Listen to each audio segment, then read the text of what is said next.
Энэхүү ном нь залуун шигчдийн сонирхол, сониуч байдлыг төрүүлсэн, сэтгэл хөдлөм түүхийг багтаасан Европын холбоог судлах, ойлгох уриалга юм. Брюссель дэх Европын талбарын байгууллагын ажилтнууд болон Европын комиссийн гишүүдээс бүрдсэн баг Европын тухай сонирхолтой түүхээс эхлээд ололт амжилт, бодлогын тэргүүлэх чиглэлүүдийн тухай эрчимд курс хичээлийг явуулдаг. Энэхүү номыг өвөрмөц болгож буй зүйл бол 2 еврогийн дурсгалын зоосыг дүрслэл болгон ашигласан явдал юм.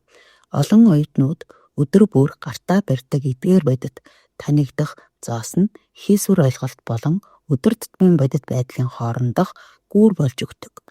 Энэ нь сургалтын туршлагыг сонирхолтой төлөвлөгөө мэдээлэл сайтай болгодог.